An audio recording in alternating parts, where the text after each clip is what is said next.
What's going on, guys? It's Nick here, back with another video. Today we're taking a look at my must-draft quarterbacks from this last season, along with my rationale for each to see if we can't draw on any takeaways from my mistakes. I'll be going over why I picked each quarterback in the video, so you don't have to look at the article, but if you wanted to read my exact take on each of these players, you can see that on my website. I'll link that in the description box down below. A link to the article, again, 100% free to read. Also remember that I run one promo for the website each year. It happens now through the Super Bowl. So if you plan on playing fantasy this coming season and you want to sign up for a massive discount, now's the time.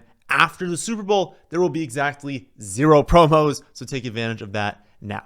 All right, let's start off with quarterback, which I think was by far my worst position. You could argue it was quarterback or tight end, but because we hit on some of the late round tight ends, I think quarterback ends up being the worst. I did really like Sam Darnold. He did not make the top 3 for the must-draft players, but I was happy to see that a lot of you did opt for him as your second quarterback. Basically said if you were drafting 2, you would draft Sam as your second. But yeah, didn't make it for this list, but I wanted to point it out because he was like my most drafted quarterback, was one that I talked about a lot.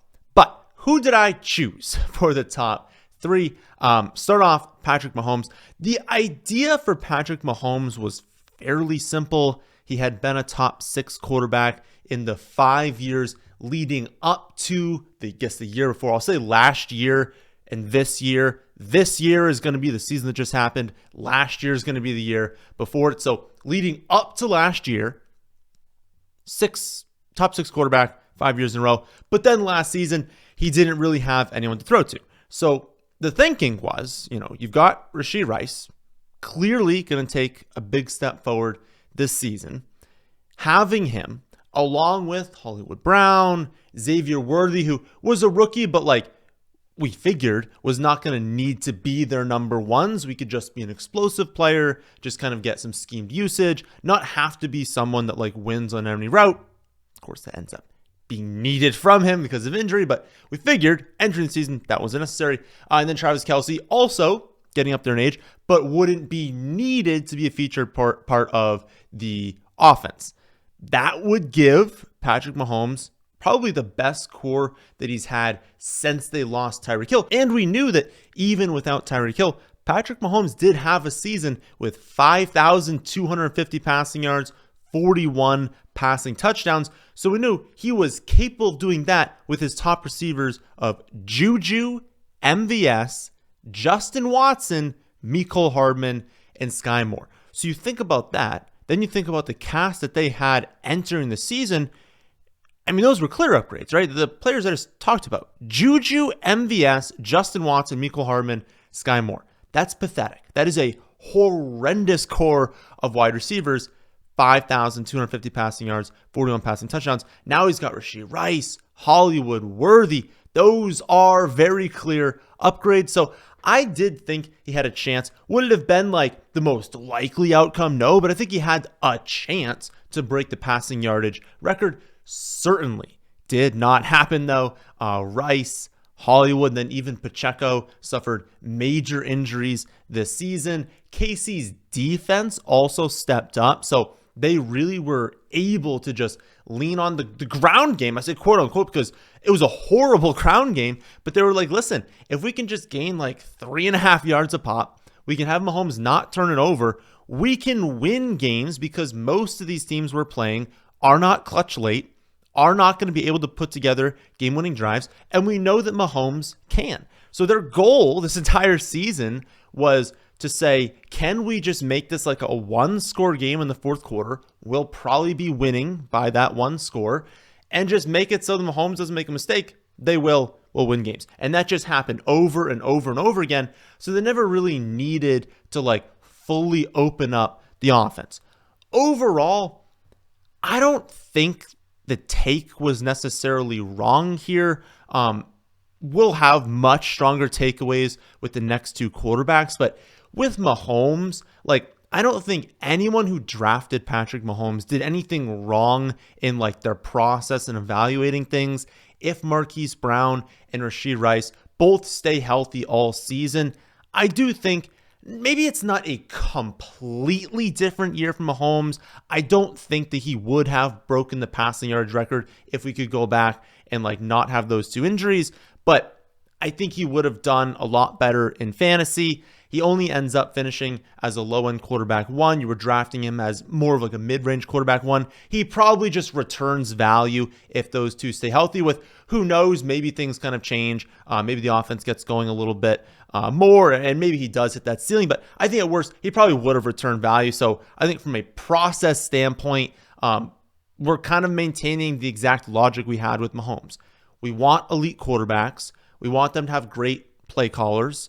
We want them to have a history of high-end fantasy success, and we want them to have explosive playmakers on offense. I mean, all of that are things that we still want to be targeting at the quarterback position. So again, I don't necessarily think there's anything we can like massively take away from Mahomes underperforming this season.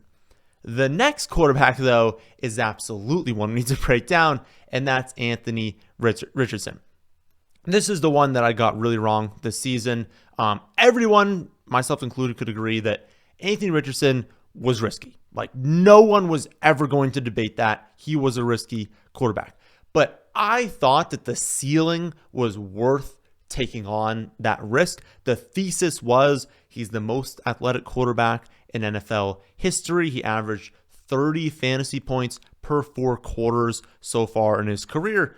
He was great at limiting turnovers and avoiding sacks. That's a huge thing. Like, even though it was limited as a rookie, in what we saw, when you are capable of avoiding sacks, you're capable of limiting turnovers. That's just really, really good, really good skill for a quarterback. Because when you take sacks, that's a drive killer. You know, when you get down, of course, you're not scoring. The other team is running the ball more. You're limiting plays on offense when you're turning it over. Obviously, you're limiting drives. Like, it really hurts when quarterbacks are super turnover prone or take a bunch of sacks. And so his ability to avoid both of those as a rookie was a big positive. And so you looked at that, you looked at great coaching, you looked at good playmakers, and you're like, okay, we can see a very high-end ceiling because he's capable of running in 15 touchdowns, capable of running for a ton of yards. The reality was he took a really big step backwards in passing. Completion rate dropped from 60% to 48%, like unheard of there. Interception rate rose from a very low 1.2% to 4.5%. That's horrible. 44th out of 45 qualified quarterbacks in completion rate over expectation. He had the highest off-target percentage according to fantasy points in the league. I would say the process here was wrong for 2 big reasons. Number one, sample size as a rookie was way too small, especially when you compound that with he had a very low sample size in college. He made 16 career college and NFL starts combined entering last season. He was a very raw prospect, and then he got hurt early in his rookie year. We just did not have enough data, not only in the NFL, but also in college from Anthony Richardson to be taking him as high as we were. Entering his 3rd season now, he's the same age as a lot of the current rookies entering the league this season. So still very new to the quarterback position, even after this season. And so I needed to consider the possibility that he would regress being just greater than I wanted to believe. Then we think about the ceiling.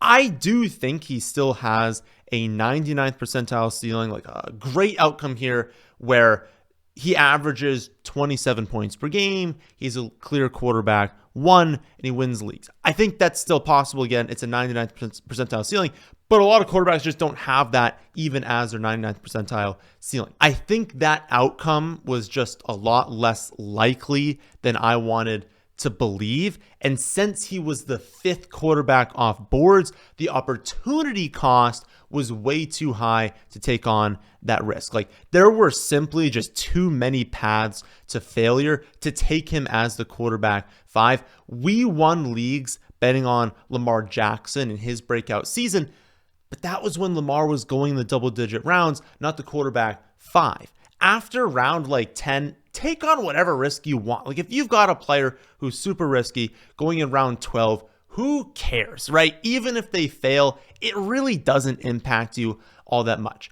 But when you miss out on the quarterback 5 by ADP, that does come as a big hit, especially because you sort of feel obligated to stick with them, right? And that ends up hurting you even more. If you had drafted him and then 1 or 2 weeks into the season, you're like, nope, and you end up cutting him, hurts, right? Like that obviously hurts because it's quarterback 5, that's the middle rounds, like that's a high opportunity cost.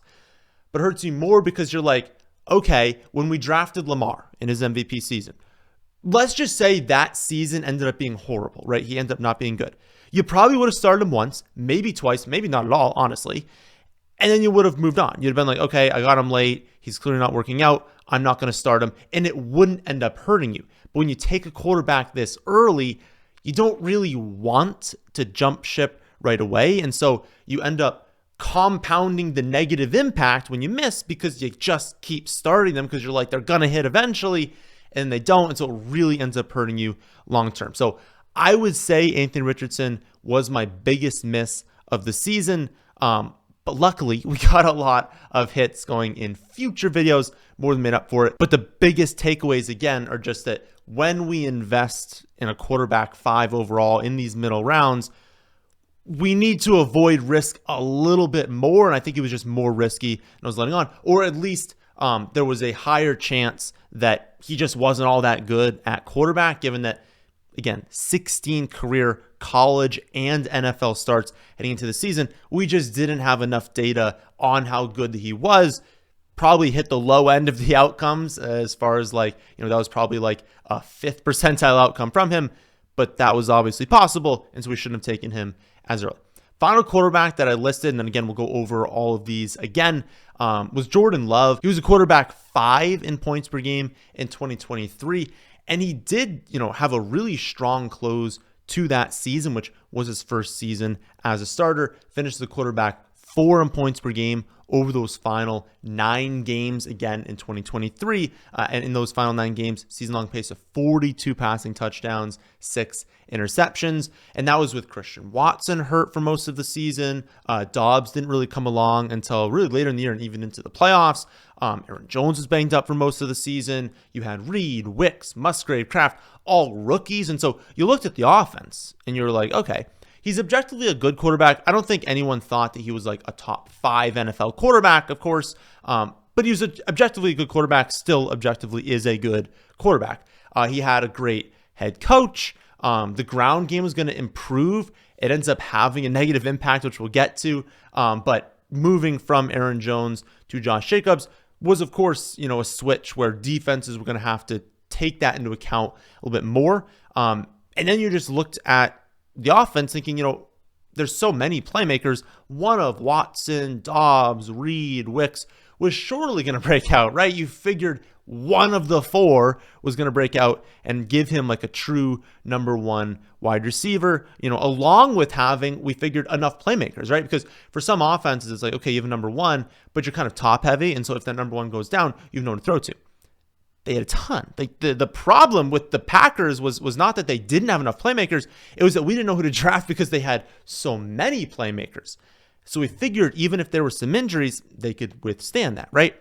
You look at it, the Packers also had the easiest strength of schedule for quarterbacks. They had a particularly strong close to the season. They had Lions, Seahawks, Saints, Vikings. We projected all of those to be really good passing matchups. That ends up being the case as well. So it was like, good strength of schedule, a lot of playmakers, was really coming along in that first season as a starter. And we knew that like this wasn't really an Anthony Richardson situation. Like we knew going into the year, like Jordan Love was good. Like that's a fact, remains a fact no matter what happened in fantasy, which we'll get to.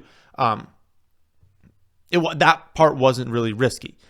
All of this also didn't come at a high opportunity cost. It was the 8th round. He was the 9th quarterback off boards.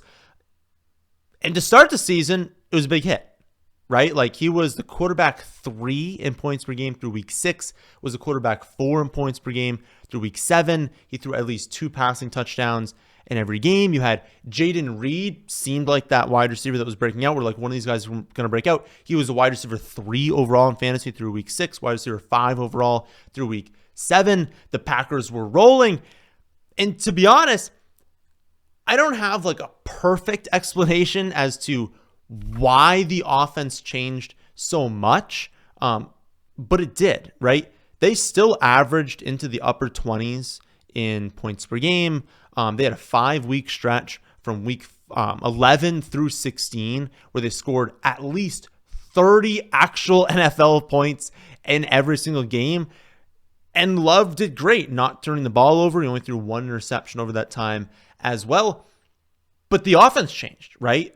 They really reduced passing volume. They went really run heavy, not only between the 20s, but inside the red zone as well. You look at the first 5 starts for the Packers, or for Jordan Love, because we kind of got to throw out the stats when they had like Malik Willis for those 2 games. So first 5 starts for Jordan Love, he attempted 35.8 pass attempts per game. He threw 15 touchdowns. The team only ran for 2 touchdowns. And so that was like not a crazy aberration, because we look back at 2023, they attempted 33.5 pass attempts per game. They had the 5th highest passing touchdown percentage in the league. And so you're like, okay, in 2023, they're pass heavy. They're throwing the ball in the red zone. Starting 2024, the exact same thing is happening.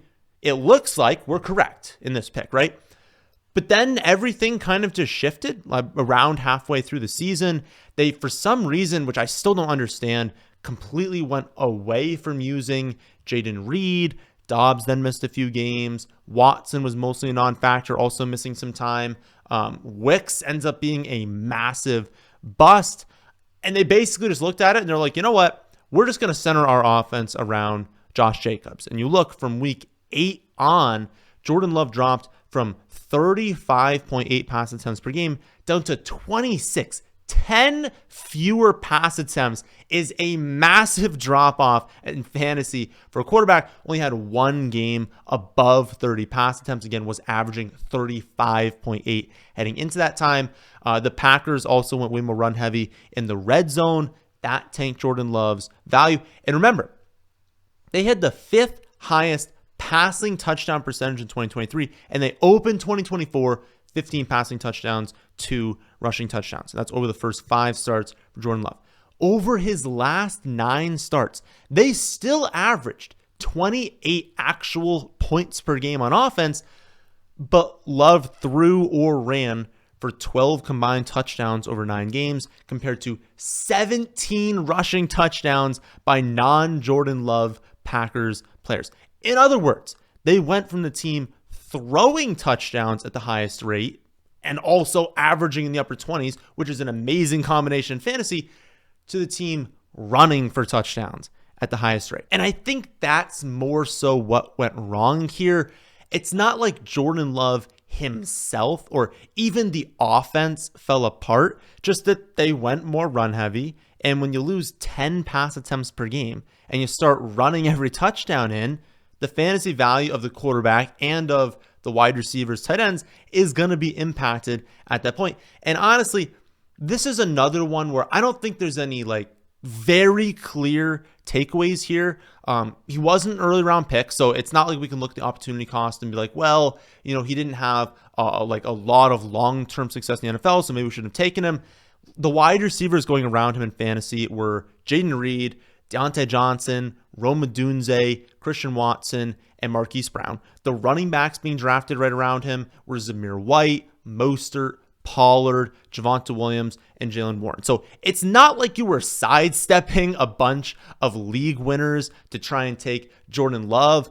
I would say 9 of those 10, I guess 8 of those 10 were busted picks, with Jaden Reed and Tony Pollard being good ones, but like still not league winners. So again, it's not like you had to avoid all these amazing picks to draft Jordan Love. Like most of that general range ends up not being that great. I would say the one takeaway is that ideally, when you have a non-hypermobile quarterback, we would like one established alpha wide receiver on the roster. If you disregard the hypermobile quarterbacks, so Lamar, Josh Allen, Jalen Hurts, and now Jaden Daniels as well, though he kind of counts just because he has Terry McLaurin. You look at the pocket passing quarterbacks that end up highest in points per game this season. It's Joe Burrow, Baker Mayfield, Jared Goff, Bo Nix, Sam Darnold, and Brock Purdy. 5 of those 6 had a lead wide receiver that most people would have considered like top 10, top 12 in that general range entering the season, like in like NFL caliber wide receivers. And then those same 5 also had a second wide receiver that, again, entering the season, I think everyone would have considered around top 20, 25, top 30 in the NFL. Maybe, again, not in fantasy, but like NFL caliber wide receiver. Then you have Bo Nix just kind of thrown in there, who just kind of defied all expectations in year 1. But with Jordan Love, he didn't really have that entering the season. Like, I don't think he had a wide receiver that anyone would have considered like clearly a top 25, top 30 wide receiver in terms of like NFL talent entering the season. We were hoping that like Jaden Reed or Christian Watson or Dobbs, like one of them, maybe Wicks breaks out. We were hoping one of them would do it, but I don't think entering the season anyone thought that that was a guarantee. And you look at it, like Baker was going later, Goff was going later, Nix, of course, was going later, Sam Darnold, Brock Purdy, all those, Joe Burrow was going earlier, but all those were going later. And I mean, they had 1, if not 2 wide receivers on the roster that were better than all of the wide receivers on the Packers. So I think with, again, the non-hypermobile quarterbacks, we should maybe be considering a little bit more, who do they have at playmaker? Can things go wrong? Can there be an outcome where none of these wide receivers really break out? And, you know, maybe he can pull like a Mahomes-like season, spread it out to a bunch of players, and that ends up working out. But we even saw with Patrick Mahomes that sometimes that doesn't work out even with really good quarterbacks. So those are my must-draft quarterbacks entering the season. Again, easily my worst position this year, but hey, gives us something to look back on, gives us something to learn from. Again, to recap, we need to be careful not to extrapolate a really small sample size and not to go all in on players, especially at the quarterback position, that we just don't have a lot of history from, especially when we're forced to draft those players really early in the draft at high opportunity cost.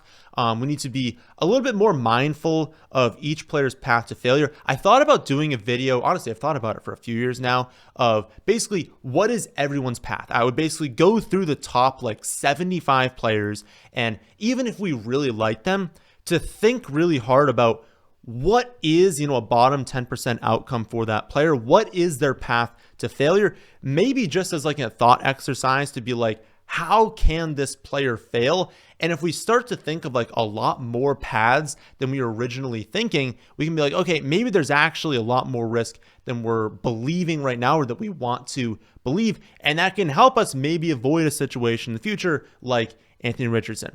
And then again, the hypermobile quarterback thing, if you're a pocket passing quarterback, even if you're good, your coach is good, you're scoring a lot of points, do you have that alpha wide receiver that you can lean on in the red zone to where maybe you do end up forcing into a higher pass rate like a Baker Mayfield season where you have Mike Evans. You're going to throw the ball. And even when Chris Godwin gets hurt, you still have someone that's really, really good.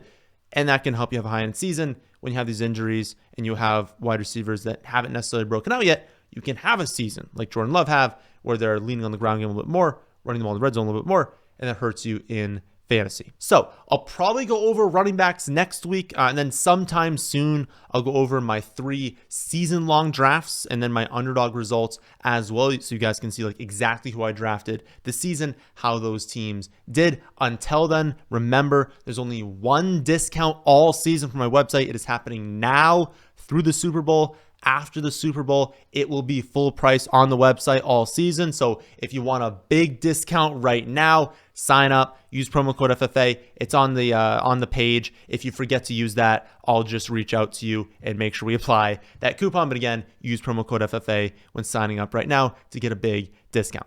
That'll do it for this one though. Thank you all for watching, and I'll see you all on the next one.